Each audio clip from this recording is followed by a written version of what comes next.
Por sus frutos los conoceréis. Esta es la medalla Pablo Picasso, que fue otorgada por la UNESCO al Museo de Arte Contemporáneo, que recayó sobre mi persona, y que es para Venezuela. Es un acto de cultura. En realidad, no sé si todo el mundo o todos los que están obligados a creer y a proporcionar al pueblo venezolano cultura, saben que cultura no es una cosa diferente a sanidad y educación o agricultura, porque una buena cultura agrícola da magníficos frutos. Una buena gerencia de un museo da un museo que recibe el premio Picasso. Una buena gerencia en cualquier otro museo, que igualmente lo están haciendo. Una buena biblioteca, un buen hospital, hablaría mucho mejor de Venezuela de lo que hablan. Y todo eso es cultura. Yo creo que justamente el nuevo equipo que está empezando y recién empezando, y todo escobando va a barrer bien, que barra muy bien no, que deja limpio, que barrer es fácil, es que generalmente lo que hacen la gente, hay que barrer con lo viejo, y no sabe que hay una cantidad de cosas, por ejemplo Miró, que es una reliquia, o bien si barriéramos con Goethe, o barriéramos con Shakespeare, o barriéramos con nuestros grandes, con Mariano Piconzala, es decir, con eso se construye un país. Estamos muy orgullosos de ser nosotros sobre quien recayó el premio Picasso este año, porque lo compartimos, mejor dicho, estamos en fila después de Yehudi Menuhin, director de orquesta, uno de los más famosos, quizás más famoso en este momento, Jorge Amado, premio Nobel, escritor brasilero, Ingmar Bergman, cineasta sueco, Enrique Iglesias, presidente del Banco Interamericano del Desarrollo, a quien tanto queremos los venezolanos, Norodom Sihanouk, rey de Camboya, por la cantidad de obras culturales que ha hecho, Osvaldo Guayasamín y recientemente Camilo José Cela, premio Nobel de España. Vuelvo a decir que a mí especialmente me agradó porque es una medalla de Picasso. Somos el único museo en la América Latina que tiene 200 Picassos, y el ojo de Picasso es algo maravilloso y único para cómo él vio el mundo, cómo él vio a Guernica, lo que significa la destrucción, lo que significa la posición ética frente a la invasión. Allí está todo el horror de lo que son las guerras, de lo que son los odios raciales, de que lo que son pueden ser. En Guernica está el hombre y está la ética, además de la pintura. Y está hecha por otro hombre excepcional, del cual nunca se separa la obra de la calidad humana, que es Joan Miró, que es un catalán. De manera que mil gracias a la UNESCO en nombre de Venezuela, y trataré de que esta medalla no sirva sino de estímulo para trabajar más y mejor, que es mucho mejor que decir que todo lo anterior estaba malo. Vamos a trabajar.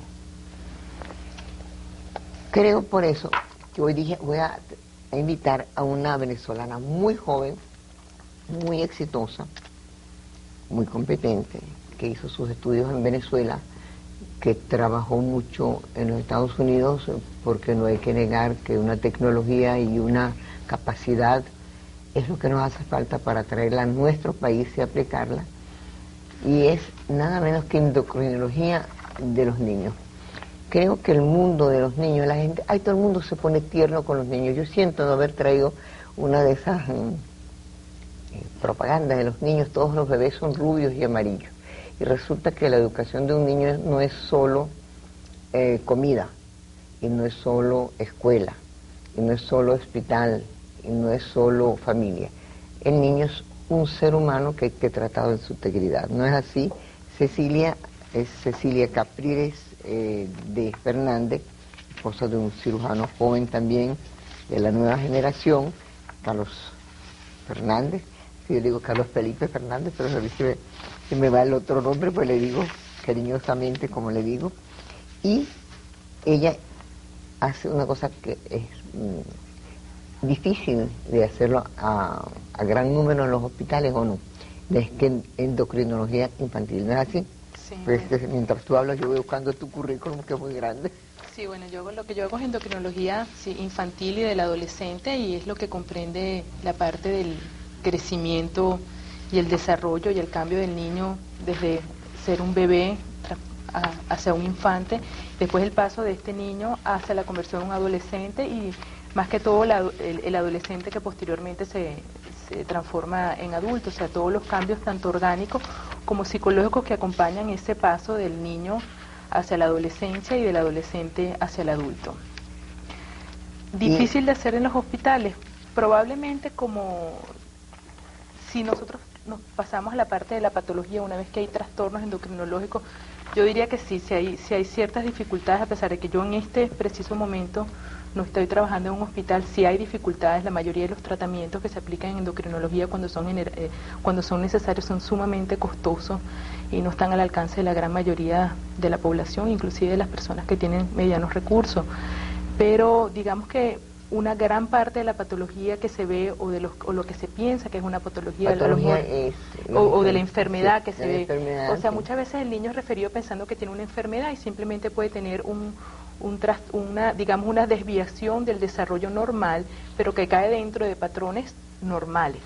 ¿En qué consiste eso? Puede ser un niño que simplemente sea pequeño, pero que se va a desarrollar tarde, y esto digamos que es una desviación del desarrollo normal y hay que ver el lo papel que sufren de uno. Familia y niños por eso, ¿no? Exacto, y en muchas oportunidades lo que uno puede hacer es simplemente dar consejo, dar apoyo, decir, mire, esto es un trastorno que no es tal, es simplemente una desviación del desarrollo normal, y dar ese consejo y ese apoyo a los padres, que es también tan importante, y al niño que eventualmente se pueda sentir diferente, porque yo creo que lo más importante para el niño es sentirse que él es igual al resto. Cuando hay estos trastornos del desarrollo, donde el niño siente que no coincide su apariencia física o su desarrollo con el del resto de sus compañeros de la misma edad, pues se crean conflictos, ¿no? Sobre todo cuando el niño no ha sido bien informado. Tú hablas de niños y después hablaremos de los adolescentes, pero dentro de los casos que llegaban cuando tú estabas en los Estados Unidos y después aquí, venían sobre todo por problemas de crecimiento, o vamos a hablar primero de los niños de, digamos, 0 hasta la adolescencia.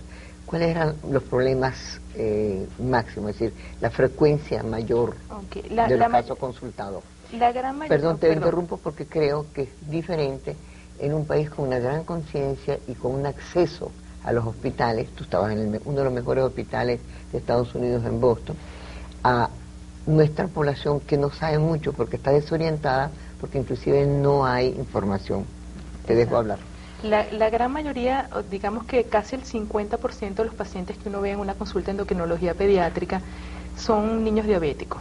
El endocrinólogo pediatra también trata trastornos metabólicos, y digamos que uno de los trastornos metabólicos más frecuentes es la diabetes insulinodependiente. ¿Y cómo se sabe una madre que con mucha frecuencia en nuestro medio, aún por desgracia, es analfabeta, o un analfabeta que sabe firmar su cédula y que tiene poco tiempo para ser informada porque no hay información, que su niño es diabético? Eso es una pregunta interesante. No hay que ser analfabeta ni estar poco informado. Muchas veces hemos visto pacientes que vienen de familias muy bien educadas, muy preparadas, pero que niegan. Sí, yo incluso tuve un caso recientemente de simplemente una familia muy culta, muy preparada, pero que a veces los padres simplemente niegan y no quieren ver que el niño esté enfermo. Eso es la diabetes, como si fuera culpa de ellos, ¿no? Absolutamente, y eso es uno de los roles fundamentales que uno debe cumplir, o sea, quitar esa culpa que recae sobre los padres. El niño diabético generalmente es un niño que sobre un periodo de tiempo que es bien variable va desarrollando una sed excesiva, es un niño que orina mucho, como la diabetes se produce porque falta insulina en el niño. Al faltar insulina, suben los niveles de azúcar en la sangre. El azúcar es entonces excretada en la orina porque no se va a quedar dentro de la sangre. La única manera que tiene el organismo de deshacerse del azúcar es a través de la orina. Y el examen es muy fácil porque no es costoso. Es bien sencillo. Diagnosticar diabetes es lo más sencillo que existe. Lo más importante es que existe la sospecha, el padre que ve que su niño está tomando excesivamente cantidad de agua, un escolar que controlaba y de repente en la noche comienza nuevamente a orinarse en la cama porque los volúmenes de orina son tan grandes que no los puede contener. No puede contenerlos en la noche. El niño que a pesar de que está comiendo enormes cantidades de comida, sin embargo pierde peso. Entonces esto es un trastorno que, digamos, puede ser fácil de diagnosticar, o sea, puede ser la mamá que... Bueno, vamos a decir que es fácil de diagnosticar. Podría serlo, pero podría pasar inadvertido, porque a lo mejor es un adolescente inteligente y que toma grandes cantidades de líquidos para Porque compensar. es deportista y viene y la mamá puede dice pasar toma agua. meses inadvertido hasta que ocurre una enfermedad viral o ocurre cualquier otra, lo que llama una enfermedad intercurrente. Algo pasa, en ese momento el organismo se descompensa y aparece lo que es la diabetes, la cetoacidosis diabética, que es digamos, la complicación más grave, más aguda de la diabetes, en el que el niño Ahora, llega realmente una enfermo. vez que ya existe el diagnóstico, el tratamiento, el niño por vida será un diabético. De por vida será un diabético. Es decir, lo que será es un diabético controlado. Un diabético Y un controlado. diabético consciente. ¿Cómo se concientiza? Eso lo vamos a decir después de que me dicen que tengo que hablar de algo, que estaba consultando yo con Cecilia. Ella tiene su mobilnet y yo el mío. Y me dice, bueno, el mío, y entonces inmediatamente, el mío dice BIP, aquí el de ella decía no sé qué, pero los dos sabíamos que es la manera mejor de comunicarse. Y Movilnet está haciendo un esfuerzo que es a través del trabajo de hacer que sea más económico. Ustedes me dirán qué barbaridad que estoy diciendo. Sí, sí, porque la cantidad de gente que necesita el teléfono, la cantidad de gente que hay que preparar para esos cambios tan violentos de la comunicación, y Movilnet nos está asumiendo inclusive a través del internet y de lo que llaman el roaming, que ellos dicen usted puede comunicarse con todas partes del mundo. En este momento, por ejemplo, el marido de Cecilia está en un congreso.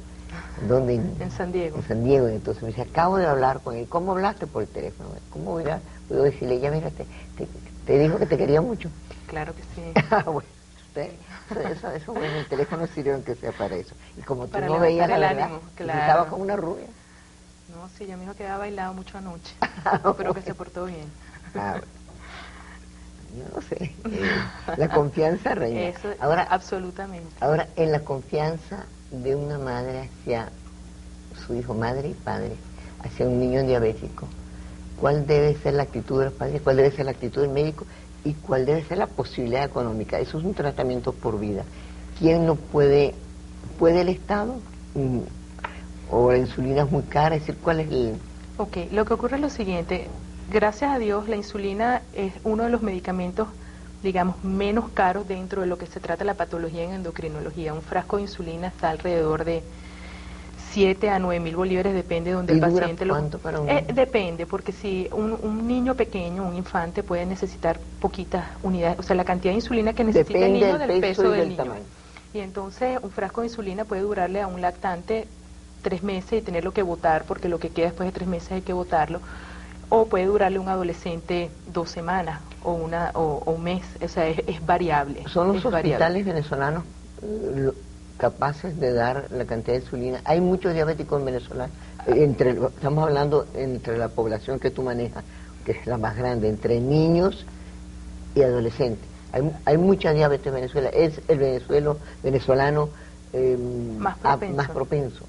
Probablemente no es más propenso. La incidencia, de hecho, la incidencia de diabetes, se ve que la incidencia aumenta norte a sur. La máxima incidencia lo tienen los países nórdicos como Finlandia, y en Finlandia puede ser que haya 70 por cada 100.000 habitantes diabéticos, que es bastante alto. Ya la incidencia en Venezuela es mucho más baja. ¿A qué se debe esa incidencia?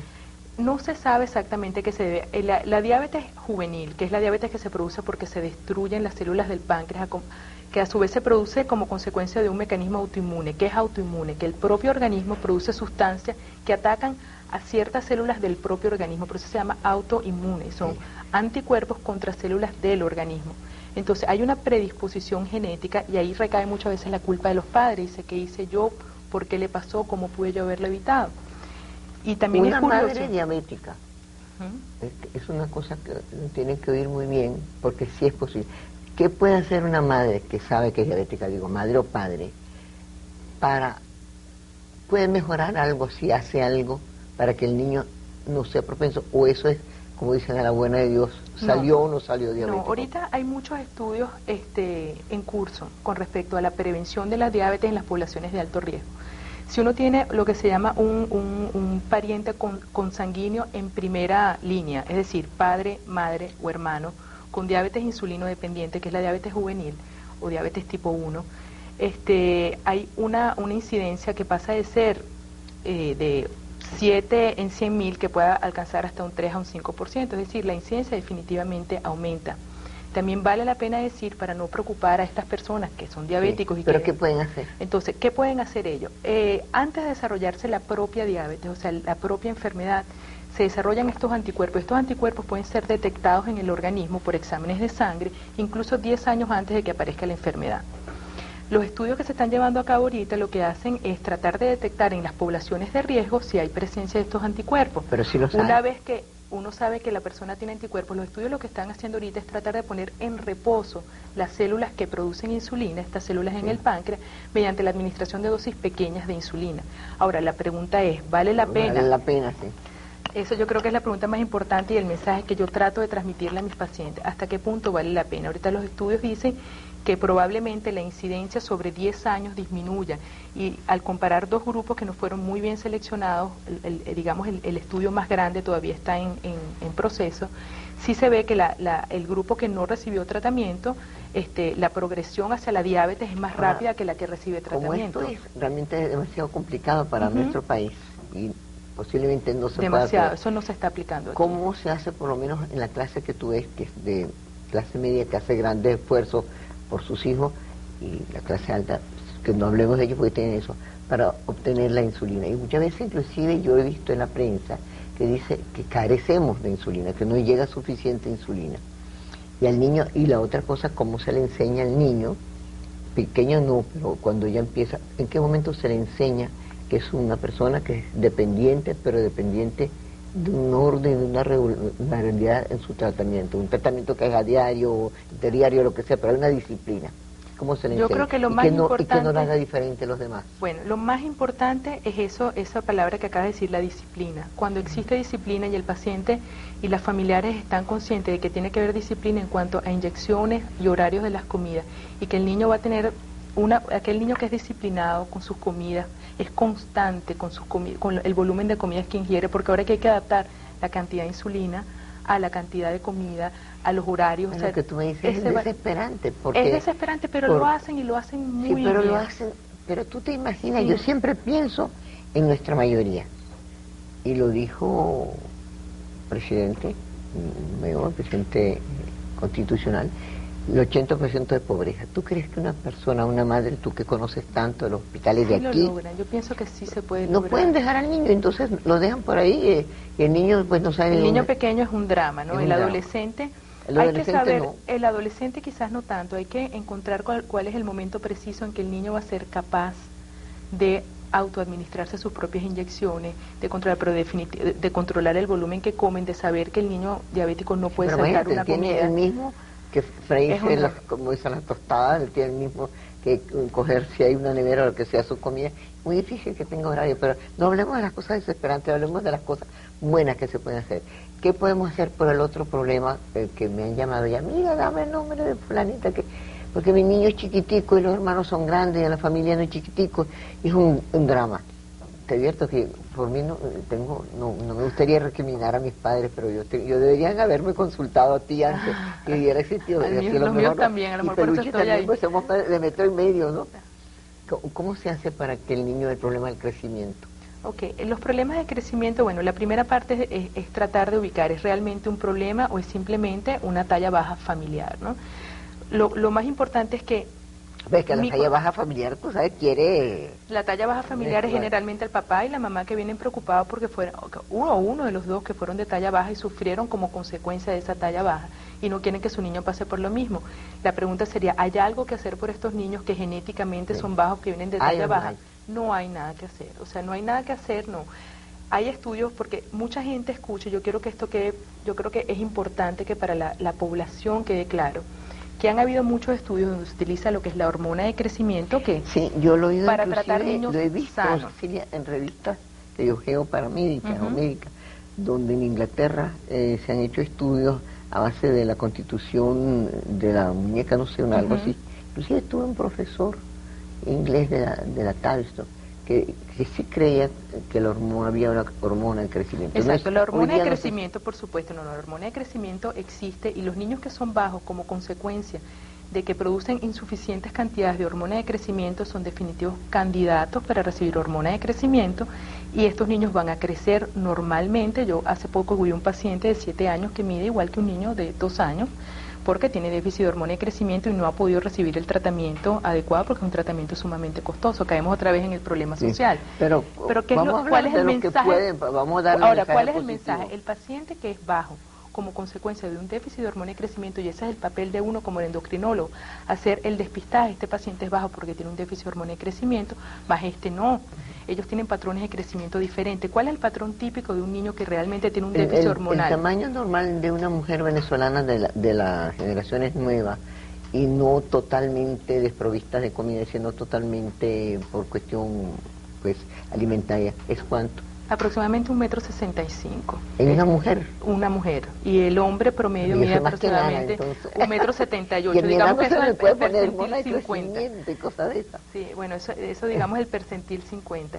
Pero el hecho, una vez que uno hace el despistaje, los patrones son bien diferentes. El niño que tiene una talla baja familiar es un niño que generalmente su conformación física, es decir, uno lo ve y es un niño que es musculoso, que no tiene exceso de grasa, que ha tenido un patrón de crecimiento regular, es decir, el niño que uno va lo pone normalmente y sigue una curva. ¿Qué ocurre con el niño que tiene déficit de hormona de crecimiento? La hormona de crecimiento tiene otras funciones aparte de hacer crecer el organismo linealmente, es decir, en tamaño.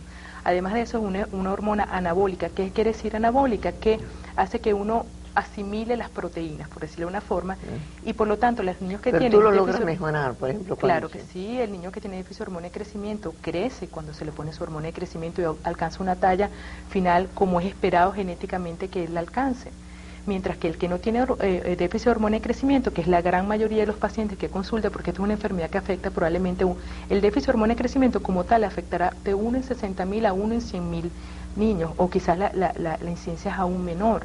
Entonces estamos hablando... ¿Te consultan más por tallas bajas, o bien sea por familiares, o la otra rama que con bastante frecuencia se ve es lo que se llama el retardo constitucional de crecimiento, que son los niños que tienen una talla baja en comparación a sus compañeros de la misma edad, o colocándolo en las curvas tienen una talla baja, pero cuando uno hace el examen de la muñeca de la edad... en las familias, Cecilia, donde hay 3 muchachos altos y uno que chiquitico, ese tiene más tendencia a que poder asimilar, porque no hay una cosa genética que lo marca como pequeño, ¿no? Bueno, la herencia de la talla no la tienen por qué tener iguales todos los hermanos. Unos hermanos pueden haber heredado los genes más altos de los abuelos altos, mientras que el otro más pequeño puede haber heredado genes de una abuela pequeña. O sea que la herencia de los genes entre los hermanos, aunque más o menos se corresponde, podría no ser así, podría ser que uno de los hermanos sacó esos genes. Ahora, eso es un motivo de consulta, eso tiene que ser un niño que tiene que ser explorado. Generalmente el pediatra lo ve si es un niño que ha sido sano, que no ha estado crónicamente enfermo y que su velocidad de crecimiento no es adecuada, pues es un niño que debe ser evaluado si él no está cayendo dentro de sus patrones de su familia. Vamos a hacer una pausa y yo les voy a hablar del Salón Pirelli, porque es para menores de 35 años, es el 4º salón que hacemos en el museo para menores de 35 años, donde han salido y se le ha dado la posibilidad a gente que nunca habían tenido esa increíble suerte de hacer la obra, porque ellos vienen con un proyecto y esta vez vamos a pedir, y óiganlo bien, van a traer un proyecto, se le va a dar 15 días para que vuelva a revisar su proyecto, porque hay unos que vienen con un proyecto y después a los 15 días otro proyecto, y entonces vienen en una revista lo que vieron, entonces como 2 posibilidades, yo creo que es bastante, siempre hay que darle chance. Me decía, o lo leí en un libro, creo que de psiquiatría, que a la gente siempre hay que darle una pequeña salidita honorable, una salidita honorable.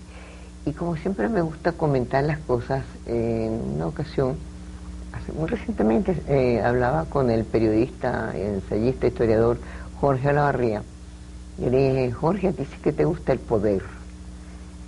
Y me dijo, no, a mí me gusta el gobierno, a mí me gusta el poder. Y yo, bueno, pero eso no es lo mismo, yo preguntándole si es poder o gobierno.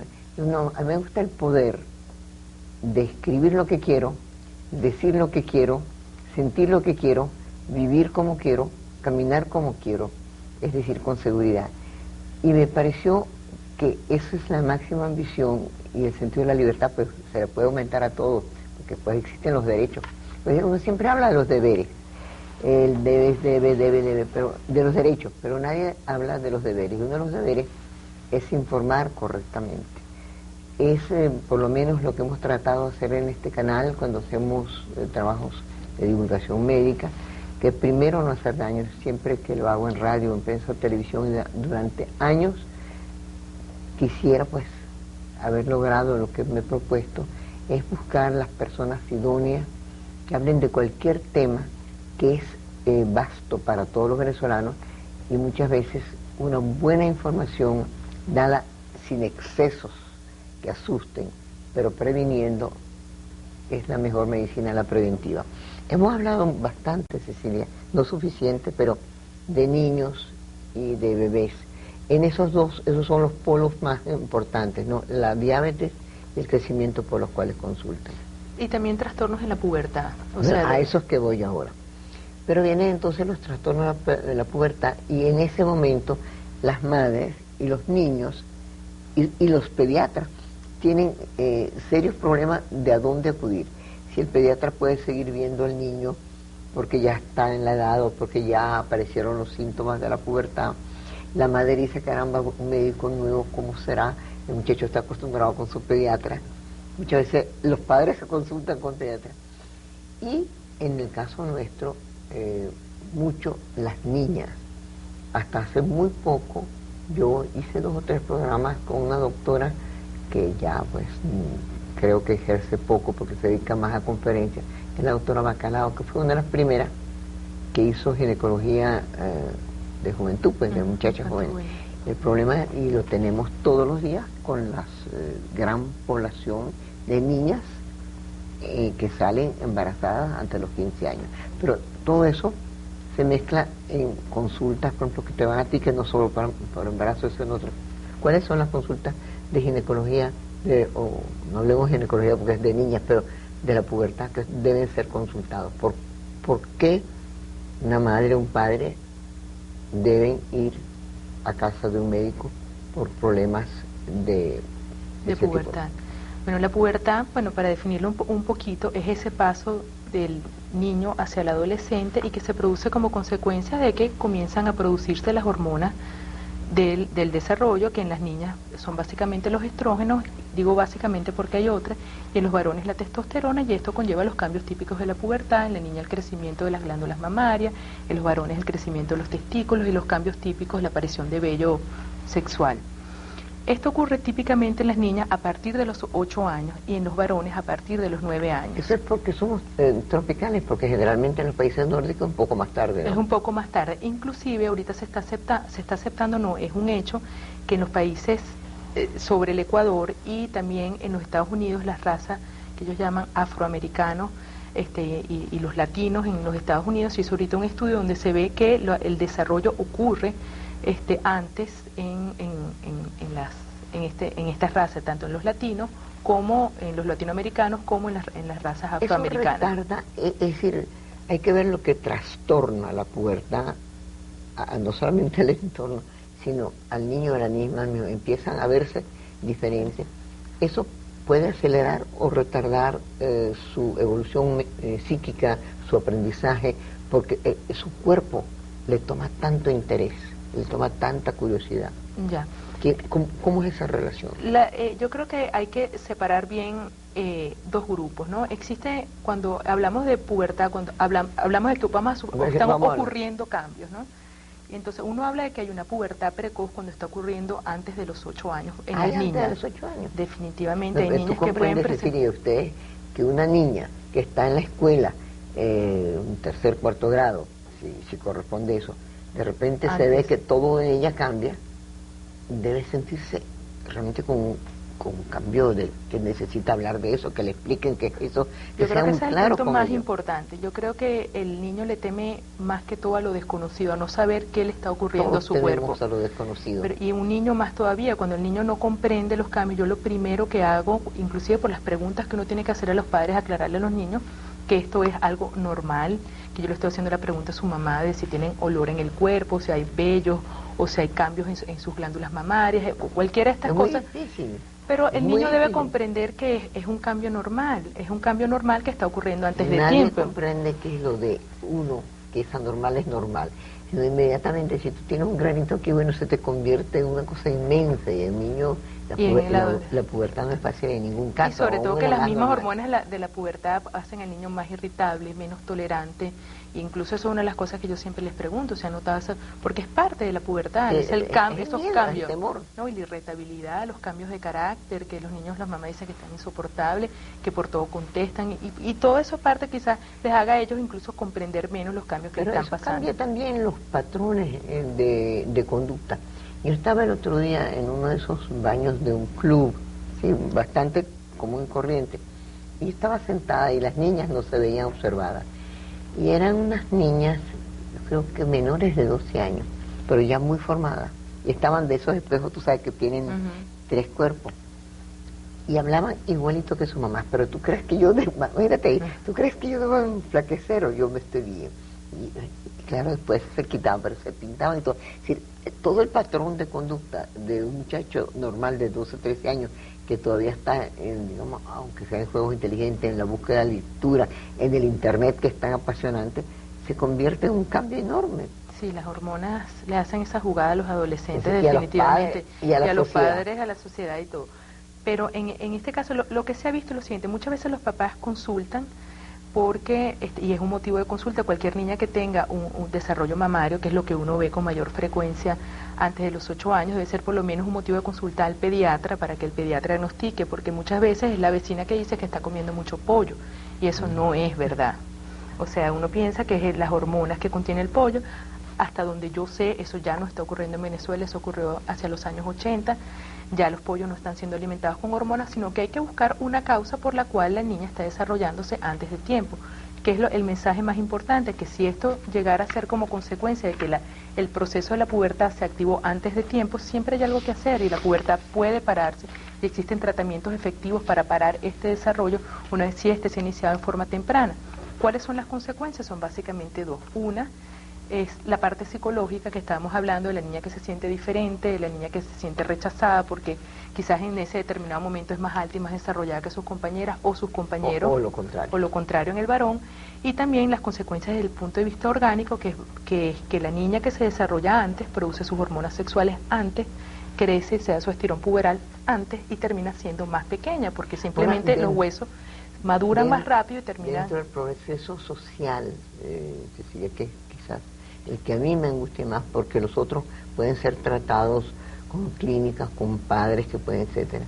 Pero el inmenso, a mí me angustia muchísimo, y me angustió la no angustia y la no cantidad de artículos que deberían salir en vez de una cantidad de cosas.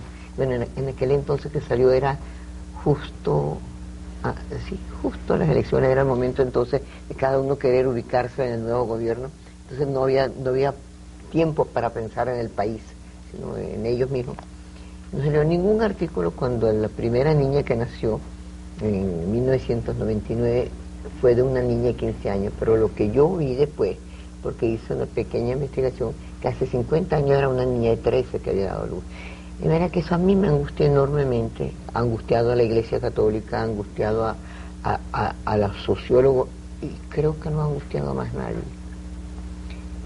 ¿Cómo se puede, a dónde se puede llegar para que la niña esté consciente que al tener primero los signos de pubertad, que quiere decir que ya está apta, realmente sí, el tener un desarrollo más o menos normal de mujer, debe comenzar a menstruar, sí, que debe comenzar, puede tener un bebé si tiene relaciones, porque muchas veces dice, no, es como con los animales, dice, no, mire, ella, por yo que soy amante de los perros, no importa que se case porque eso es su primera menstruación, no, igualito puede tener perrito, pues, igualito puede tener niñito. Por supuesto. ¿Cómo se hace? Porque yo pienso que eso es una labor tanto de la familia y pienso que hay que involucrar a la escuela. Yo creo que el hecho de que el niño, yo pienso que esa labor de la escuela como ente educador en el área social, en el área cívica, es más importante o debe dársele más importancia en Venezuela de la que se le ha dado.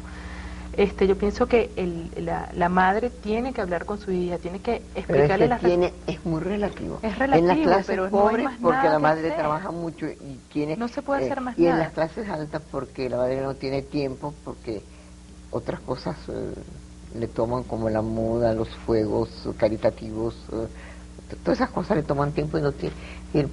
Voy a hablar del caso personal, y que yo en un programa de radio Capital lo hice con Cecilia, por eso lo hablé con ella. Ella es madre de 3 niños, esposa de un médico, ejerce, estuvo estudiando fuera, cuidando niños. Es decir,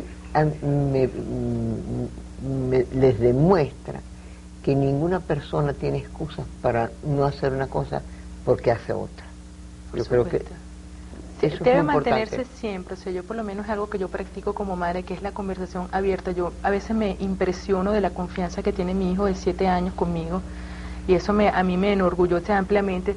Conservar la confianza del niño, o sea, ganarse la confianza y hablar muy claro. Yo creo que hablar claro también significa responderle al niño las preguntas en el momento que el niño las está haciendo. No hay que antes, pues eso es muy, oigan, eso es muy importante, porque hay gente que lee, hay que informar a los niños. No hay que anticiparse. Bueno, todo es eso, es el tiempo es para todo. El momento exacto, hacer las cosas en el momento exacto, es, digamos, lo políticamente correcto, lo humanamente correcto. Me dicen que hable de lo que más me preocupa, que es la mentira. Yo soy venezolana y me preocupa todo, es decir, me preocupa la suciedad de las calles, me preocupa la indiferencia hacia los animales, me preocupa todo. Y creo que los museos, las instituciones como las orquestas, las bibliotecas, todo eso que la gente del poder llama superfluo, es justamente el oxígeno de la gente que vive en ciudades o en el campo y cuya única posibilidad, porque esas cosas son gratuitas en Venezuela, pueden hacer. Los museos están abiertos los domingos para todo el mundo y gratuitos. Muchísimos conciertos muy buenos en la Universidad Central, en los estados, en todos los estados de Venezuela, son gratuitos. Muchas cosas de teatro y, en todo caso, más baratas que una bebida alcohólica, y más baratas que inclusive que algo que es muy bueno a veces, que es el cine. De manera que aprovechemos cuando les anunciamos buenas exposiciones, buenos conciertos, de ir y llevar a sus niños, que es una manera de entrar en diálogo con ellos. Y sigamos con eso tan difícil de... Yo no creo mucho en que las mujeres somos... Bueno, por fortuna somos diferentes, pero en la vida real sí tenemos un peso, cuando trabajamos, más pesado que los hombres. Sí, yo pienso que, bueno, o sea, sigue existiendo el matriarcado y que la mujer... pero yo lo bendigo, me parece muy bueno. A mí también, yo estoy feliz con mi matriarcado. Pero bueno, hay que compartir el tiempo. Yo pienso que uno como profesional tiene que darle su tiempo a su profesión, tiene que tratarse de desarrollar al máximo, tiene que aprender a tener una capacidad de no frustrarse, de saber frustrarse. ¿Por qué? Porque a veces uno quisiera o siente que podría dar más en la parte profesional, pero no se puede abandonarla a la familia. La familia es lo primero, o sea, la familia, y si todo el mundo toma la familia como lo fundamental, yo creo que hasta Venezuela todo el mundo echaría para adelante, pues no habrían niñas embarazadas, no habrían... Eso ya es tan utópico, tan maravilloso. Exacto, pero y eso, bueno, pero hay que hasta ahora irlo lo que practicando. no se dijo, la cifra de niños que no conocen a su padre, y llega al 60%. Y el que sabe, mira, fue un fulano de tal, no sabe. Y parece que el tema va a ser tabú. Me dijeron que no, que la planificación y todo eso no, que es mi monotema. Es decir, yo creo mucho que Venezuela será un país en todo el sentido de la palabra, en todo el desarrollo, hasta que sepamos, lo digo en todas partes, lo digo todos los días, sepamos cuántas personas somos, personas, no gente que no sabe lo que son. Ahora, en cuanto a la mujer joven, ¿tú crees, es decir, que en esta Venezuela de hoy, de 1999, tiene más posibilidades, o las mismas, o las aprovecha más, o hay muchas que han deseado volver digamos, a tiempos idos? Yo he oído mucho. Las oportunidades, yo pienso que ahorita es probable que las oportunidades sean iguales para el hombre que para la mujer. Yo pienso que para que eso se hace, yo pienso que la mujer es un factor fundamental en la sociedad. que tiene una creatividad única y una capacidad de trabajar y una honestidad única, la mujer, y sin embargo hay que darle ciertas, digamos, prioridades en el área de trabajo. La mujer tiene que permitírsele, aquí es un pecado salir embarazada cuando uno está trabajando, es un pecado querer amamantar un hijo cuando uno está trabajando. Eso no ocurre en sociedades, no quisiera decir civilizadas, pero sociedades en donde a la mujer se le ha dado el puesto que merece en el sitio de trabajo. Aquí una mujer que sale embarazada, un posgrado un posgrado, por no decir de que puede hasta correr con el riesgo de que la boten de un posgrado, amamantar es realmente imposible, es una proeza, y entonces todo esto son pesos que van recayendo y sobre... mucho más peso. Vamos a terminar este programa que es interesante, creo yo, deseo yo, y Cecilia ha trabajado para eso muchos años, para poder decirles con claridad las cosas como son. Una anécdota que me contó Ruth Lerner, porque cuando les hablé al comienzo del programa de la UNESCO, como una institución realmente reputada, ella fue de las primeras, fue presidenta de la UNESCO, directora general de la UNESCO, Ruth Lerner de Almeida, profesora. Y ella me decía que cuando ella tenía que dar una conferencia, la escribía en su casa, estaba escribiendo, estaba tomando datos, etcétera, tocaba el lechero. Y estaba su marido, que es igualmente profesor. Decían, profesora, está el lechero cobrando. Y bueno, dígale a fulano, no, es con usted que quiere hablar. Entonces, es decir, no había todas esas son tareas que le corresponden a una. Entonces ella dejaba lo que estaba haciendo, su conferencia, su cosa, para ir hasta lo que llaman OPQHQ, quehaceres propios del hogar, QHPD, ¿no te acuerdas? Me ponía no sabía del hogar. Sí, eso en el pasaporte, cuando uno tenía quehaceres del hogar, una cosa, pero no me acuerdo, QHPD, en paz descanse, una cosa de eso, pero que en paz descanse todo lo que sea malo. Nosotros aquí hacemos cosas buenas, en todo caso tratamos de hacer una divulgación para todos los venezolanos.